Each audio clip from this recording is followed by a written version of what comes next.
Conspiracy theory গুলো ভাসছে social মিডিয়ামে হ্যাকারদের মাধ্যমে, যে এরকম একটি ঘটনা ঘটবে তার দিন দুয়েক আগেই সোশ্যাল মিডিয়ামে তা জানান দেওয়া হয়েছিল। এখন কোইন্সিডেন্টালি ঠিক সেই রকম ঘটনাই হয়তো ঘটেছে, আবার কেউ কেউ আরো ওয়াইল্ড ইমাজিনেশনে চলে গেছে। মানে আমি জাস্ট বলছি কথাগুলো এই জন্য যে এই বিষয়গুলো সরস আলোচনার খোরাক হচ্ছে, সেই জন্য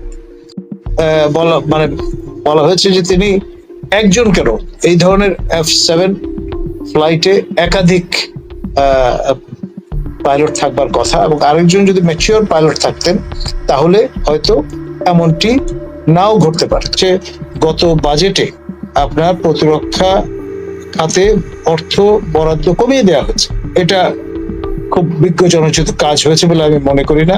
আমি যেটি বলবো সেটি হচ্ছে এই যে আমার জ্যেষ্ঠ মাতুর তার মেমোয়াতে লিখে গেছেন, তারা যখন কিশোর ছিলেন তখন পিকনিক করতে তেজগাঁও এয়ারপোর্টের আশপাশে যেতেন। তখন ঢাকা শহরের বাইরে ছিল তেজগাঁও এয়ারপোর্ট, এবং কুর্মিটোলা এয়ারপোর্টও কিন্তু ঢাকার বাইরে ছিল যখন এগুলো স্থাপন করা হয়। এখন আপনার শহর বড় হয়েছে, Dhaka is the city of the country, এবং এটি ক্রমশ এমন পরিস্থিতির মধ্যে আমাদের নিয়ে গেছে যে আপনার এই বিমান যে ঘাঁটি বাসার এবং বঙ্গবন্ধু বলে যে ঘাঁটিটি ছিল, এই ঘাঁটিগুলো সময় এসছে শহরের বাইরে নিয়ে যাওয়ার। এক, দ্বিতীয়ত আপনার পৃথিবীর সব দেশেই আপনার বিমানবন্দর শহর থেকে অনেক দূরে থাকে, ফাঁকা জায়গায় থাকে। এটি এখন সময়ের দাম। এক, আমরা যদি এটার পার্মানেন্ট সলিউশন চাই, কারণ ভবিষ্যতে আবার এরকম ঘটনা ঘটতে পারে। আর আপনার যে একজন ফ্লাইট লেফটেন্যান্ট জীবন গেল, আরো জীবন গেল আমাদের শিশু, নিষ্পাপ শিশু 50 জন। আজকে কত ফ্যামিলিতে দুঃসহ ঘটনা ঘটে গেছে, এবং আজীবন তাদের এই দুঃসহ ঘটনা নিয়ে, এই স্মৃতি নিয়ে করতে হবে। আমি সর্বশেষ একটি লিগ্যাল পয়েন্ট বলে শেষ করব। তার আগে আমিন স্যারের সাথে আমি সম্পূর্ণ একমত। এইটা উচ্চ পর্যায়ের তদন্ত করতে হবে, তদন্ত করে এটা দায়িত্ব নির্ধারণ করতে হবে। লোক দেখানো, আই ওয়াশ করা যাবে না। আর একটা জিনিস করতে হবে যে বাংলাদেশ সশস্ত্র বাহিনীতে রয়ের এজেন্ট কয়জন আছে? বড় দুইটা রয়ের এজেন্ট, লেফটেন্যান্ট জেনারেল মুজিব আর লেফটেন্যান্ট জেনারেল আকবর, কিভাবে পালায়ে গেল, কোথায় পালায়ে গেল, কে তাদেরকে সহায়তা করলো, যারা আমাদের এই সশস্ত্র বাহিনীর প্রফেশনালিজম ধ্বংস করেছে, সেইটারও একটা দায়িত্ব নির্ধারণ করা দরকার। তো সেখানে আমি বলবো তদন্ত অবশ্যই হতে হবে। আর এই যে বাচ্চাগুলো মারা গেছে, রাষ্ট্র বিমান বাহিনীর বাজেট থেকে তাদেরকে টর্ট আইনে ক্ষতিপূরণ দিতে হবে। রাষ্ট্র এর ব্যবস্থা করবে। যারা ভিকটিম, যারা মারা গেছে, তারা কোনো মামলা করবে না। সশস্ত্র বাহিনী, বিমান বাহিনী, অ্যাটর্নি জেনারেল অফিস, আইন মন্ত্রণালয় অফিস, তারা এটা সুমোটো টর্ট আইনে প্রত্যেকটা পরিবারকে ক্ষতিপূরণ দিবে। একটা ছেলে লেখাপড়া করে জীবনে কত টাকা ইনকাম করতে পারতো, তার value of the amusement of লাইফের অ্যামিউজমেন্টের ভ্যালু যোগ করে প্রত্যেকটা পরিবারকে টর্ট আইনে এইটার ক্ষতিপূরণ দিতে হবে। এই ধরনের নেগলিজেন্স পৃথিবীর কোথাও টর্ট আইন অ্যাপ্লাই ব্যতীত এইটাকে বন্ধ করা যায় নাই।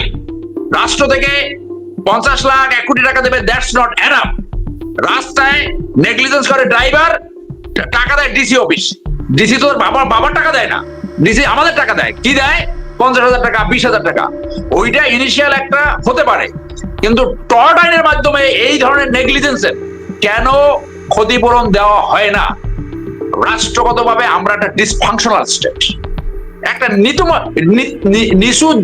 নিচু জাতে পরিণত হচ্ছি, একটা অসভ্য জাতে পরিণত হচ্ছি।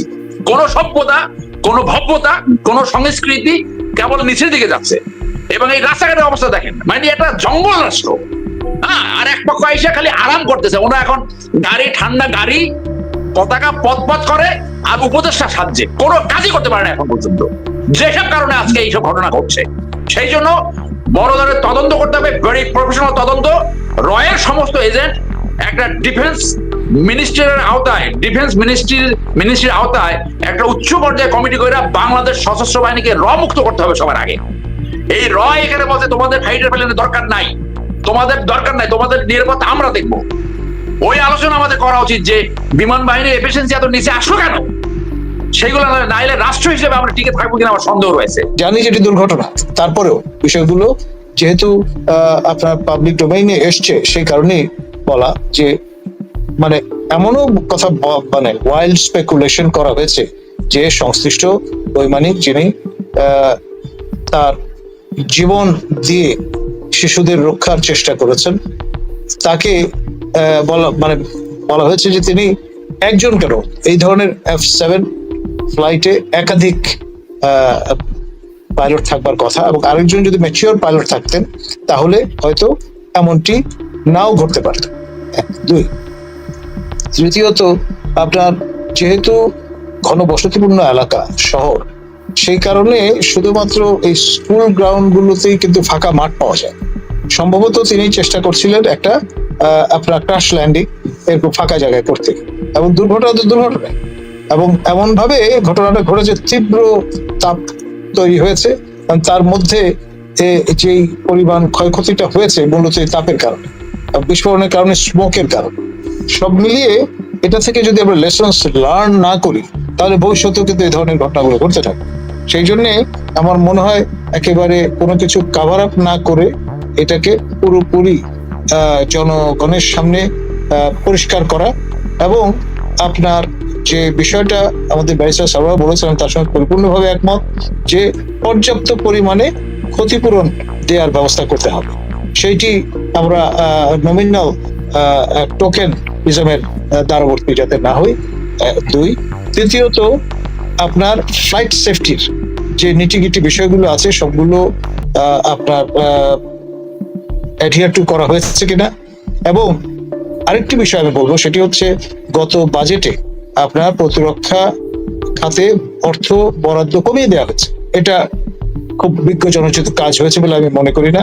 প্রফেসর ইউনূসের এই হুকুমতে উচিত ছিল পারলে ইনক্রিমেন্টালি তা বাড়ানো, এবং ফোর্সেস গোল 2030-এর সঙ্গে সঙ্গতি রেখে সেটি বর্ধন করার এখনো সময় আছে।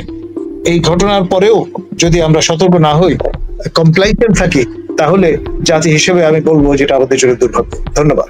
আমার ধারণা এই অন্তর্বর্তীকালীন সরকারের ভিতরে কমপক্ষে 4 জন রয়ের এজেন্ট আছে, কমপক্ষে। এর ভিতরে ওই যে নাটক করে না, এটা তো রয়ের এজেন্ট, তাকে বসাইছে। হ্যাঁ, এই যে তহিদ সাহেব, নাম ধরেই বলি, উনি ইন্ডিয়ার বিরুদ্ধে একটা কথা বলছে। উনি তো স্বৈরাচারের দোসর ছিল, উনি সচিব হয়েছে, লেখাপড়া আছে, ফৌজদার ক্যাডেট কলেজের ছাত্র। এই যে 120টা চুক্তি বা সমঝোতা স্মারক হলো, একদিন বলছেন এটা তো একটা রিভিউ কমিটি করতে পারতো, কতটা দেশের স্বার্থ হয়েছে, কতটা জনগণের স্বার্থ হয়েছে, আর কতটা জনগণের স্বার্থ বিঘ্নিত করা হয়েছে, হয় নাই তো। এটা তো এই আসিফ নজরুল নিজে, সে তো 5 জনকে খুশি করতে চায়, ইন্ডিয়াকে খুশি করতে চায়, আওয়ামী লীগকে খুশি করতে চায়, বিএনপিকে খুশি করতে চায়, আর সশস্ত্র বাহিনীকে খুশি করতে চায়, সিভিল সমাজকেও খুশি করতে চায়। সবাইকে খুশি করার যে রাজনীতি, ওটা তো ব্যর্থতা, সে তো পারবে না। আজকে তো মার্শাল্লাহ করে অথবা প্রোক্লেমেশনের মাধ্যমে রয়ের অন্তত 100-200 এজেন্টকে ফাঁসি দেওয়া উচিত ছিল, এই দেশের জনস্বার্থ এবং দেশের স্বার্থ বজায় রাখার জন্য। বাংলাদেশে এইভাবে কার্যক্রম শুরু করেছিল, জুনিয়র অফিসারদেরকে মধ্যে হেনস্থা করতে, যে এই লোকটা পাকিস্তানে ভিজিট করছে অথবা ইন্ডিয়ার বিপক্ষে কথা বলে, তাকে ফালতু কারণে, মিথ্যা কারণে তাকে ডিসমিস করতে হবে, নাইলে তাকে চাকরি থেকে বের করে দিতে হবে, নাইলে তাকে গুম করতে হবে। এগুলো তো করেছে তারা। তো আমরা তো সেইটা করতে পারি না, কারণ এখানে যারা আসছে, একজন ডিফেন্স অ্যাডভাইজার আসছে, আপনাদের চেহারা করুন, দেখছেন হাফিজ সাহেব কোথাও কোনো বক্তব্য করছে? এর অনেকের হলো, আজকে একটা জায়গায় গেছিলাম, মিটিং হয়েছে, যে মানুষে তার সম্বন্ধে বলতেছে যে দেখেন সমস্ত বেনিফিট ক্যাবিনেট মিনিস্টারের মতো একটা বেনিফিট এনজয় করবে, কিন্তু জনস্বার্থে কিছু করবে না। কোথাও তার চেহারা দেখা যাচ্ছে না। দেখেন, আমার কিন্তু খুব কাছের মানুষ, মানে অত্যন্ত শ্রদ্ধাভাজন একজন মানুষ, কিন্তু আপনি তার কোনো ডিফেন্স প্রফেশনালিজম ফেরত আনার জন্য আপনি দেখেন কোনো কার্যক্রম দেখছেন? কোথাও একটা স্টেটমেন্ট দিচ্ছে, কোথাও চেহারা দেখা যাচ্ছে? বেনিফিট এনজয় করবে কিন্তু কাজ করবে না। তাহলে আমরা থাকার দরকার কি? যে কাজ করতে পারে সে আসুক এখানে।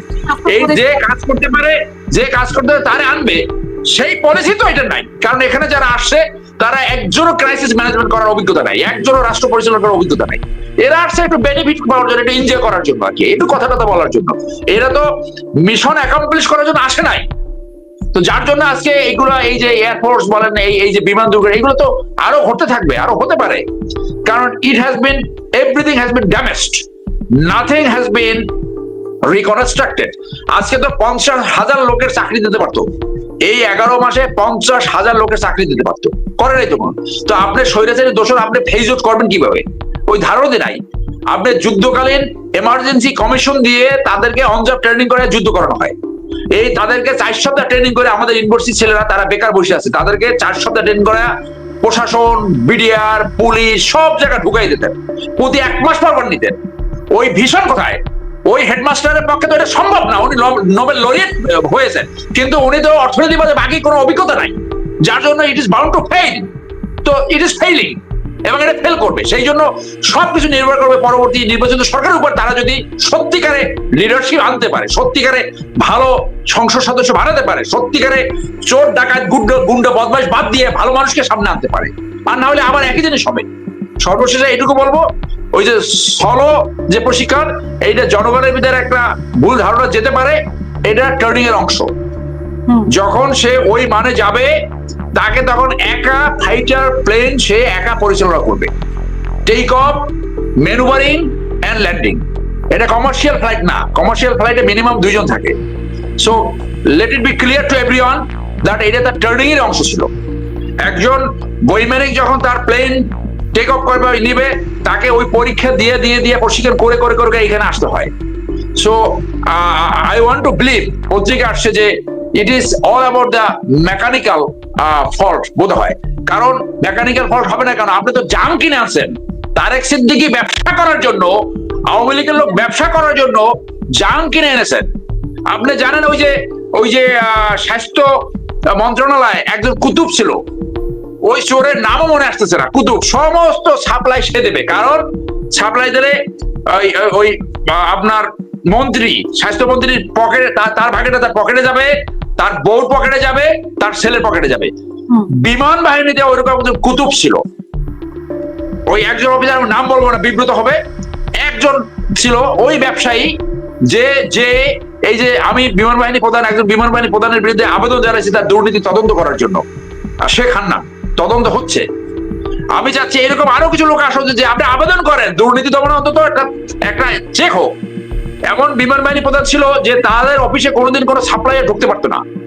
আর এই সব বিমান বাহিনী প্রধান, কয়েকজন বিমান বাহিনী প্রধান ছিল, তাদের দহরম মহরমই ছিল এই যারা সাপ্লাইয়ার তাদের কাছে। এবং তার ভিতরে আলমগীর নামে একজন অফিসার ছিলেন, তার ভাই ছিল এই একমাত্র সাপ্লাইয়ার। তার জন্য যা হওয়ার তাই হয়েছে।